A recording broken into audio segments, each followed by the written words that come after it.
Thinking about GLP-1s to help with weight loss? Go micro with Noom. You start off with a small dose of medication, then gradually increase as your body reacts. The Noom GLP-1 microdose program starts at $79 and is delivered to your door in 7 days. Start your microdose GLP-1 journey today at Noom.com. That's Noom.com. Noom. Micro changes, big results.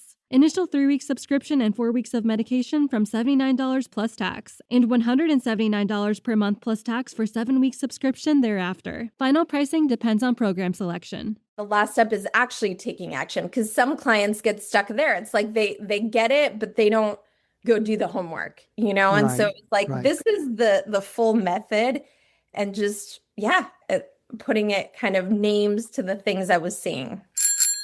This episode is brought to you by TherapyNotes, TherapyNotes.com.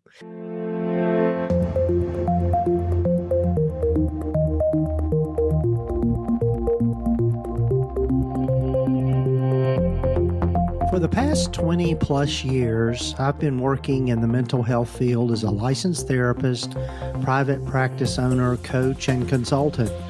And I've learned a lot the hard way, and I don't think you need to do the same. Hi there, I'm Gordon Brewer, and welcome to the Practice of Therapy podcast, part of the PsychCraft network of podcasts. Whether you're just starting out, expanding your practice, or looking for fresh inspiration, this podcast is here to support you in your journey. Each week, we explore the real-world challenges and opportunities that come with building and growing your private practice. From marketing and money management to ethics, client care, and self-care, we cover it all. You'll hear from leading experts, seasoned clinicians, and innovative voices in the mental health and allied health fields, all sharing their insights and strategies to help you thrive in your practice. So let's jump in and get to today's episode of the Practice of Therapy podcast.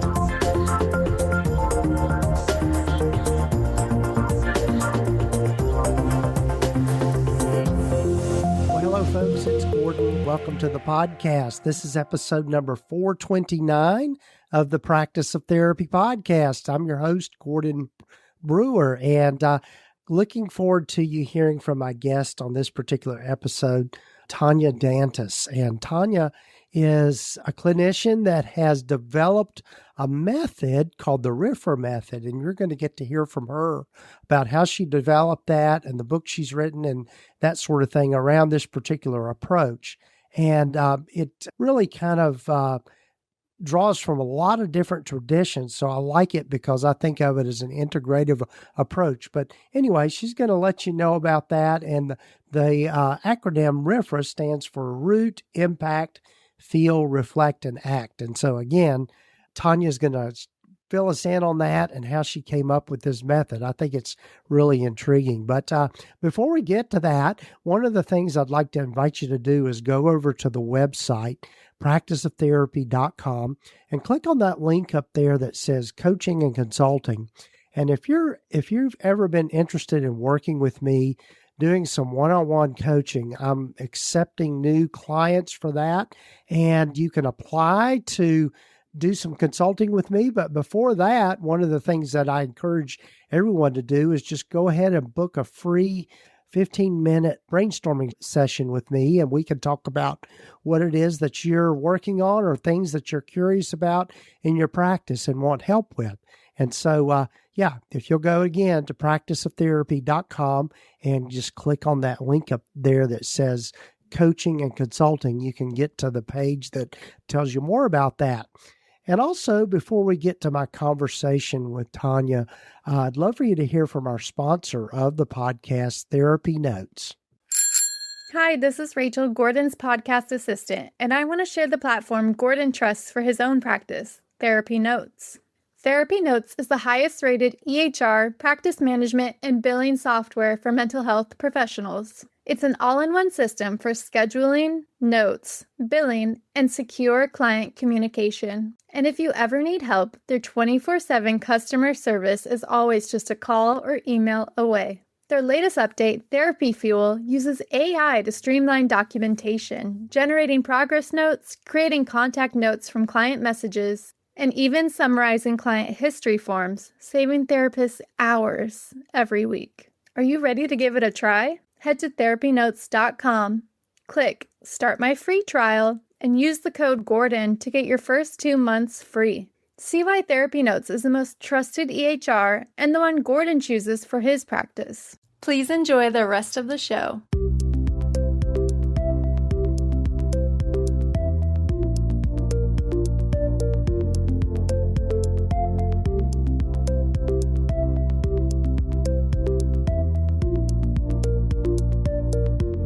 Well, hello, everyone, and welcome again to the podcast. And I'm so excited for you to get to know today Tanya Dantus. Welcome, Tanya. Glad you're here. Thank you so much, Gordon. I'm happy to be here. And you nailed it with Tanya. Yes. Okay, good. Yes. That's good. Yeah, that's always good to get names right. So Tanya is a therapist in San Diego, and she has developed a method called the RIFRA Method. And so we're going to get an introduction to that and everything that she's learned about putting that together. But as a start with everyone, Tanya, tell folks a little bit more about yourself and how you've landed where you've landed. Yeah, I am happy to. So, where to start, right? Mm-hmm. I think like most therapists, a lot of my own journey of healing and learning about the healing arts. I've danced and moved since I was little, which is relevant because of my somatic work, right? So for me, the body and expression has been a native language since I was 3 years old, dancing.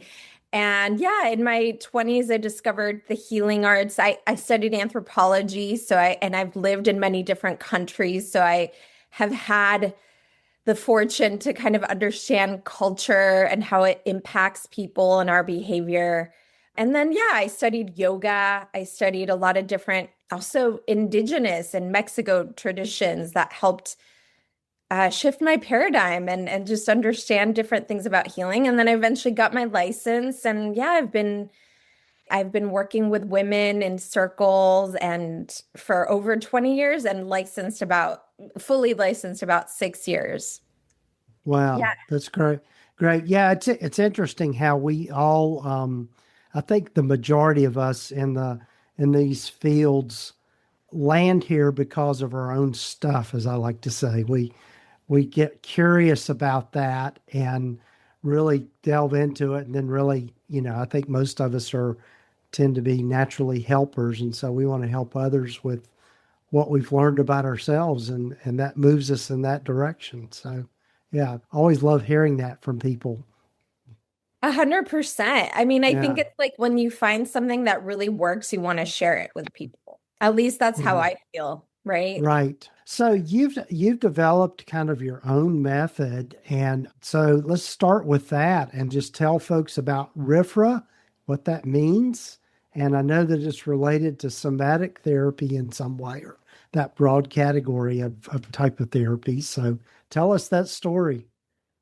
Sure. I didn't set out to create a method. I just started working with people, and there came a time when I just sat down and I was thinking about what is the common denominator between all these people that I'm working with and how I'm working with them.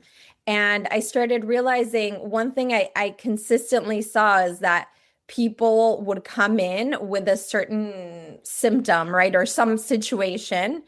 And it was almost like, I don't know if you might relate as a therapist or all the listeners, as therapists. It's almost like you start developing an X-ray vision where they're coming in with like the leaves of a plant and you can immediately already see the root. You're like, yeah, like they're like, I don't know why this is happening. You're like, well, it's pretty clear, right? Right. Yeah. And it kind of, all it took sometimes was just like very gently kind of pointing, maybe it's this. And they'd be like, of course, like, yes. And like, it's not like you were telling them anything super new.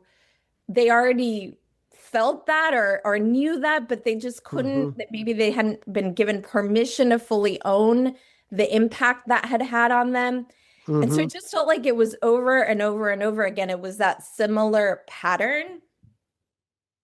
And then I would end up doing some sort of like inner child type work of like, yeah, like that was really hard for that little you to, Right. now you're an adult and you're like, oh, but have compassion for my parents. But it's like that little kid had no alternative. And then it was like feeling all these feelings of like anger and grief. So it was like that I started noticing, okay, it's like Sure. we go from here to here to here.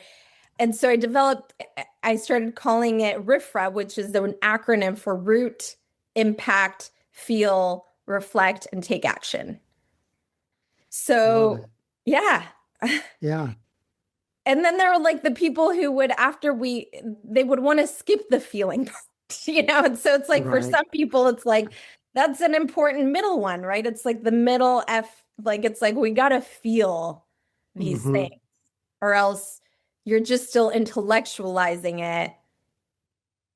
And then after they feel it, then we could reflect, okay, yeah, I'm really angry, but I'm not reactive anymore, or I'm not just suppressing. And now I can, decide I need to set a boundary here, or what, I need to speak up here, or I need to, take better care of my inner child. And I need to get her some expressive arts classes because she didn't get to live her artist dream, or, whatever action.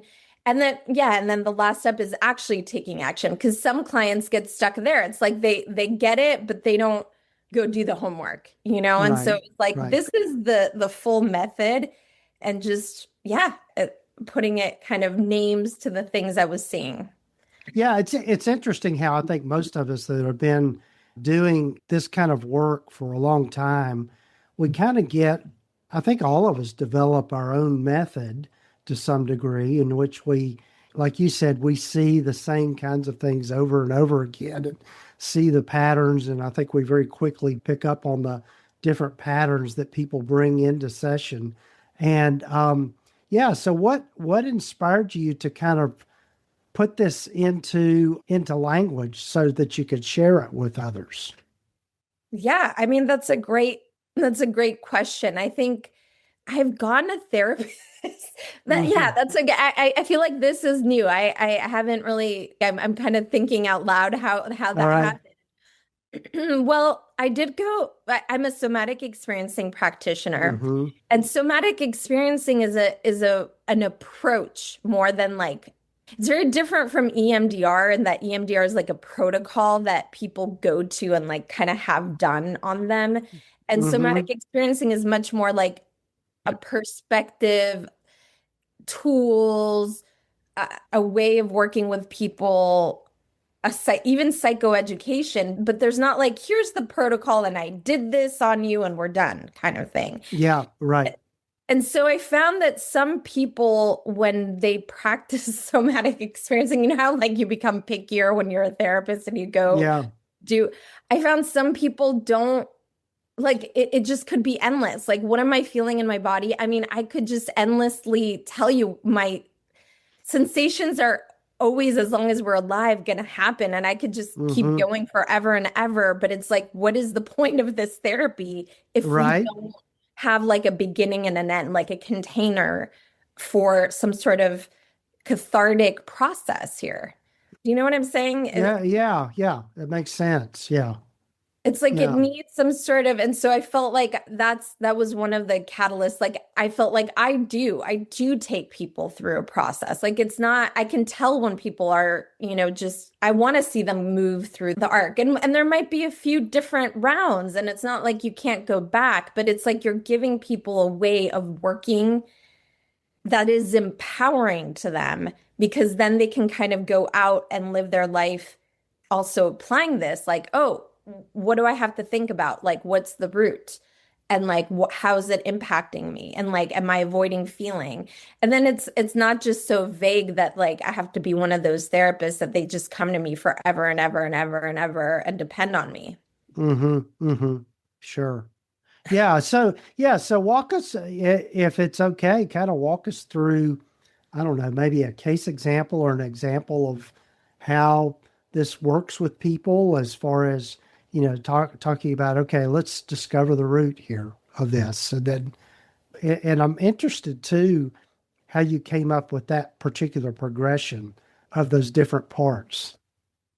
Yeah, I mean, some of it I feel like it was just intuitive and there's no, it's funny, I'm speaking at camp next month. I guess, yeah, it's less than a month now at the annual conference, and I'm speaking on this. So I'm like thinking a lot about this. And Right. it's funny that sometimes I think the second one impact is how our clients come in. It's almost like what their presenting stuff is, because it's really the impact the root has had on their life.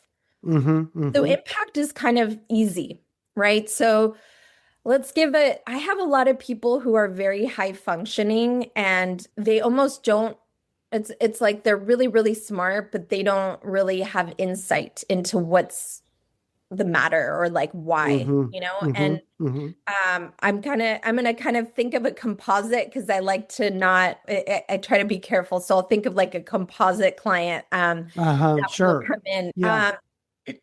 So let's say this person is like having issues at work because they keep seeking validation. Like I worked at the Meadows and we had a lot of people at tech companies like Apple and Meta and all these, and they were like high functioning people. And it was that very high functioning like spirit of like overriding their own boundaries and inability to say no and like drive for external validation that got them there. So let's just use someone like that. Right.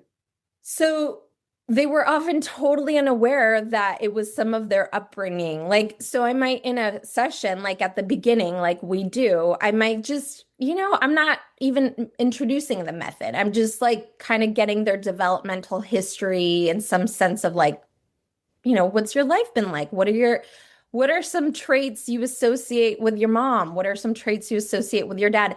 Even just in that part of them just sharing a little bit about their developmental history, I feel like the X-ray technician in me starts noticing already, like, that was the exact same word they used to describe their mom, to describe their boss, right? Or like... Right, yeah. And then, yeah, and I guess where I would go with that is just say, get real curious about that and point out, okay, you use that same word to describe your boss. What do you think's going on with that? Yeah. Exactly. And so I'm like kind of circling and highlighting my notes. Okay, I heard that, getting curious about it. And then at some point I do get curious, and then at some point I might be like, do you see any, that's interesting. I noticed that you use that same word. And then you can just see it on their faces, like all the bells are like, yeah, like it's true, and they start making those connections, connecting the dots. And yeah. And so there might be, when I talk about root, it's not always just one thing or one moment. It's really is like plants, like they might have a few different or many different situations. Right. That all connect to that same... I can't say no, because every time I asked for my needs, they were shut down. Maybe mom was a bully, maybe maybe there was a specific incident where something happened and they expressed sadness or a need, and it was shut down or dismissed. And so we start seeing like, okay, that makes a lot of sense, that your ability to say no, like you had that innately, but it was dismissed. And in order to stay connected to those people, you kind of started fawning. You became someone who, people pleased, who maintained the connection over reasserting asserting your boundaries, your needs. And so how do you make that transition into getting them to talk about the somatic part and the feeling part? Yeah. The hard part. Yeah. That's the really hard part. Yeah. I'm making notes here. Yeah. Yeah. That's that. It's really funny. I've worked with people all over the world, and I really am finding you're the first person I'm saying like this on a podcast or something like this publicly, but I find that in the United States, there is just something going on right now where it is really hard to access the feelings. Like, I think it's part of the coping. There's just a lot going on. I don't know, but it's like, it's what I'm noticing. It's tough. I mean, I use the principles of titration and pendulation. I have some go-to tools I'll share with you. And then I also, there's the tricky ones, and we'll talk about that. So the first tools I'll go to that I love. So I'm going to spill my beloved secrets. I talk more about them in the book and everything. But okay, so I love having people make a playlist for each emotion, like anger and grief, sadness, and joy and pleasure. That alone gives you so much information. Because some people are like anger, like even just the idea of making an anger playlist, it's just like, right? Yeah. I love that. Yeah. It's fantastic. And then the music is like friendly enough that they'll be willing to do it. So that's the first step. So I got this idea from Mama Gina. She's like a coach in New York, and I love it. And I borrow it like it's my, I fully use it in my practice. We do swamping. So the next stage of, if they've made the playlist, is to start moving to the playlist a little bit, right? Like even just 30 seconds of like anger practice of like, just really, hair punching, hair kicking, grabbing a towel and wringing it, biting a towel, whatever, like normalizing healthy aggression. Because that to me is the number one most suppressed thing. Right. Right? Like people have seen too much abusive anger and they're like, I don't want to be that. Yeah. You see that in your practice? Oh, sure. All the time. Yeah. And it's, it's interesting because I did, just thinking about the whole, I don't want to get us too far on a tangent, but just people's ability to access their emotions in a way that doesn't just kind of freak them out. And particularly, I think for men, that's really true. I mean, it's just, I just did a video on the Psychcraft YouTube channel where I talked about why is it difficult for men to access emotions. And I think part of it is we're kind of socially learn that along the way. And that I'm saying we as a man, but that, okay, the negative emotions, you can't show those, except for anger. That's socially acceptable for men to show anger, which is part of the problem. Just going back to what's going on in the world lately. And so being able to put it in a way that they access it, but it's almost a backdoor kind of way. I love that. Through the playlist. Exactly, because we're really distinguishing, and I want to be clear also for listeners. I think you got it, but it's like there's a real difference between healthy aggression and abusive anger. We're not talking about abusing. We're not talking about lashing out at anyone. Like this is like you by yourself or with your therapist, like working on being able to express your healthy aggression, your grief. Without this, it's like we can't access the joy and the pleasure. It's like a rainbow. It's like all of them, it's all our emotions. Right. Yeah. So once we access the emotion, what's the next step with everything? Yeah. I mean, I think I like that you emphasize this feeling one because it is the most important and the hardest for a lot of people. Some people, piece of cake, but a lot of people, and noticing which of the ones is harder. Some people are very uncomfortable feeling joy and pleasure, and or in different parts of your stages of life. Anyway, that's a whole thing. And I think it's really, we could talk a whole episode. On feeling, right? But yeah, after that comes reflection, right? Because that moment after you've had that cry, that it's not the same as intellectually getting there. It's like you have that cry and you're like, wow, I'm really going to miss my dad. I really am I better, spend every moment that we have together. I really want to enjoy the time we have together. It's very different than an intellectual, and it's also not reactive, because another thing that I don't really say to my clients, but it's like, that a lot of times when we talk about boundaries or speaking up, it can be reactive. And what's happening is almost like one way to put it would be like the child part is, just acting out. And when we're using this method, we're learning to contain our inner child and be like, let's hear what you have to say. Let's hear your anger. Let's hear your sadness. Let's hear your fear.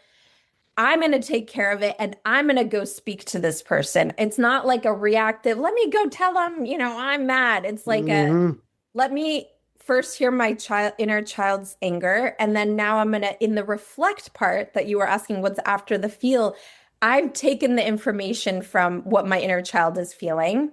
And now I can reflect and be like I would with my own son, like, okay, like this happened at school. What am I going to do? Am I going to go talk to the principal? Am I going to ask for an IEP amendment? Whatever I'm going to do, but it's coming from an adult place. Right. Yeah. So that's the key part of the reflect. You're no longer, but you need to let the child tantrum, or you need to let the child like fully express, and then you're in the reflect. And once you take action. That's the last. Yeah. Right. Right. Yeah. Yeah. And I would think, you correct me if I'm wrong, but I would think like taking action might be as simple as, okay, learning to practice more mindfulness or that sort of thing. Yeah. 100%. I'm glad you said that, because I something I caveat in that last one, action, is baby steps, because people want to be like, well, now I'll sign up for a marathon and I'll train every day. I'm like, no. Let's make it like okay, one time this week for 5 minutes, I'm going to go for a walk. Like let's make it accessible, and let's break the chain of that perfectionism and then the cycle of self-sabotage. Let's like make it super accessible. Right. And then you can rinse and repeat. Right. Yeah. Well, Tanya, I've got to be mindful of our time, but one question I do have, in working with people to help them learn to self-regulate what they're going through, what kind of approach do you use for that? Because to me, that's really tied to kind of somatic way of thinking. Yeah. Sure. And I want to kind of go back, because I love tying up loose ends. And I want to just, if I may, real quick, we were talking about a case and kind of how it applies, and just really quickly close that loop. So yeah, sure. For us, just like, okay, so those, high functioning tech people often, when we make that connection of like, oh my gosh, my mom, my dad, I was always looking for my dad's validation, never got dad's, then they start to feel the grief of that and feel the anger. And in the reflect section, it's easy for them to see, okay, yeah, my boss is not my dad. I cannot be getting validation from my boss. It's not appropriate. How can I give myself validation? We might come up with a few practices for them to take into their day, into their week. And, it's about implementing them and some accountability of how's that showing up. And I've had people completely shift their relationship at work and, just become leaders at work, because it's like they're no longer, they get the assignment. They're no longer seeking the validation. It's like they step into their adult self.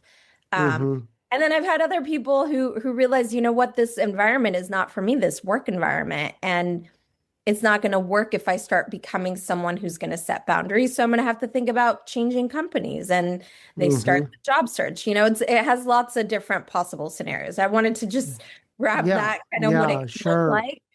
And then as to regulating, I mean, I think what I love about somatic experiencing is the titration and pendulation. I think making people aware, again, it's like that root impact. Like, what does regulation feel like in your own body? It's different from my body, from your body, from their body. It's like, what does it feel like? And helping them start to make that connection. Like, okay, so this is how I feel, like I can feel my feet on the floor. I can feel my shoulders relax. My heart rate starts to slow down. My breathing goes all the way to my belly. That's how I feel when I'm regulated. Oh, and then when they start talking about that thing that's stressing them out, slowing them down, and notice how you're feeling now. And then they start to notice, like, okay, yeah, like that tension in my jaw. Okay, so the work is to start to notice sooner when you're going into that, where you are on the spectrum. Not about shaming or judging or anything, but for you to be aware, like, okay, I'm getting dysregulated. And the famous Deb Dana polyvagal thing is like catching yourself earlier on the ladder. Right. It's the name of the game is getting savvier or like becoming more facile to like notice where you are and Right. Right. and to notice that you're relatively safe right now, right? Like looking around, like, okay, like the door's locked. I'm in this neighborhood. I'm okay. Like, Yeah. Yeah. in a nutshell. Yeah. That's great stuff. That's great stuff. Well, Tanya, tell folks how they can find out more about what you're doing and the book and all of that sort of thing.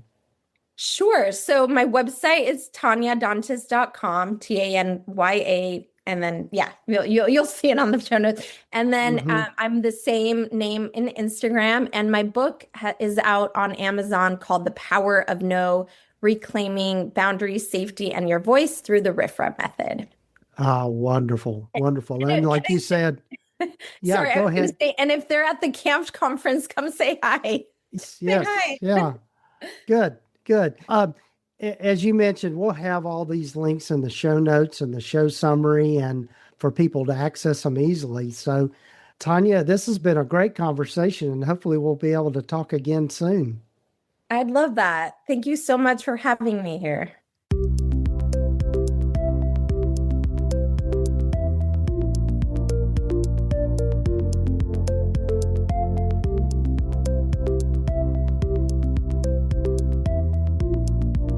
Well, again, a big thanks to Tanya for being on the podcast, and excited for her in her book about the RIFRA method called The Power of No. And as I mentioned, you can get to it by going to her website, which is just tanyadantus.com, or also there'll be links here in the show notes and the show summary for that.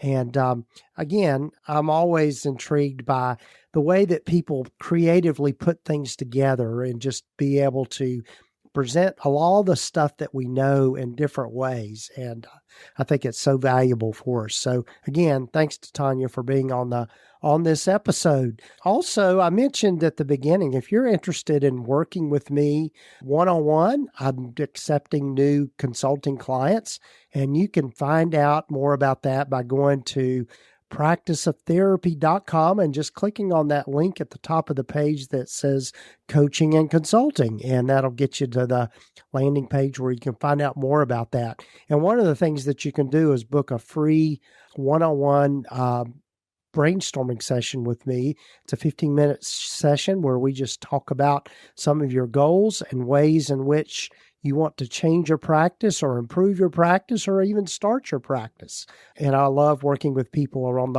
all those different issues. So you can, again, go to practiceoftherapy.com/coaching and consulting, or just click on the link at the top of the page at practiceoftherapy.com. And also I want to mention before we close out, one of the things that I'm doing is doing some little one-off videos that we're putting on our PsychCraft channel on YouTube. And some of it has to do with private practice building, but also getting questions, particularly around men's mental health issues, and just helping people better understand kind of the way that men process stuff maybe a little differently than women. And not to sound sexist or anything, but there are some differences in the way that men tend to think about things as opposed to women. So, yeah. So anyway, doing a few little video clips around that. So you can check it out at youtube.com/@PsychCraftNetwork. And that'll get you to the channel there on YouTube. And again, big thanks to our sponsor of the podcast, TherapyNotes. They're the leading electronic health record system for mental health providers. They're who I use in my practice and absolutely love all the features that they keep improving and adding. One in particular, one feature is called Therapy Fuel, and it's an AI generated note assistant. And so it will help you streamline your writing your progress notes and that sort of thing by just typing in a few sentences, and it creates the rest for you. So it's pretty amazing. So anyway, check it out. If you'll go to practiceoftherapy.com/therapynotes and use that promo code Gordon, just GORDON, and you can try them out for 2 months for free. So take care, folks, and do take time to follow us or subscribe to the podcast wherever you might be listening to it. Oh, and I forgot to mention, subscribe to our YouTube channel at Psychcraft Network. So take care, folks.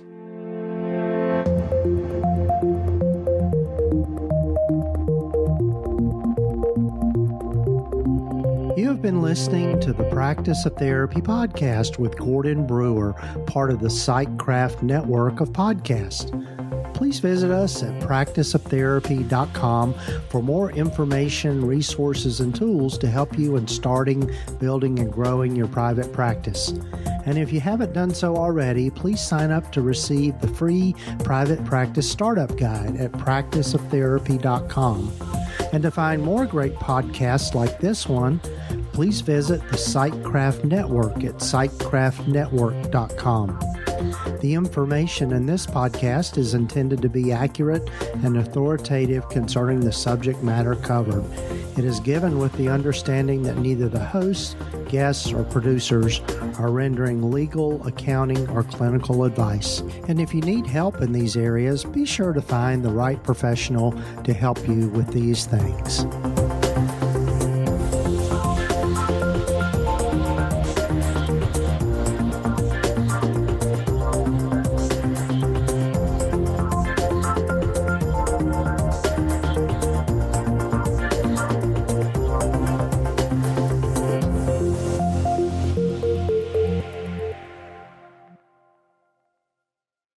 Breaking news for your home. Way Day. Wayfair's big sale is almost here, and you can score the best deals in home.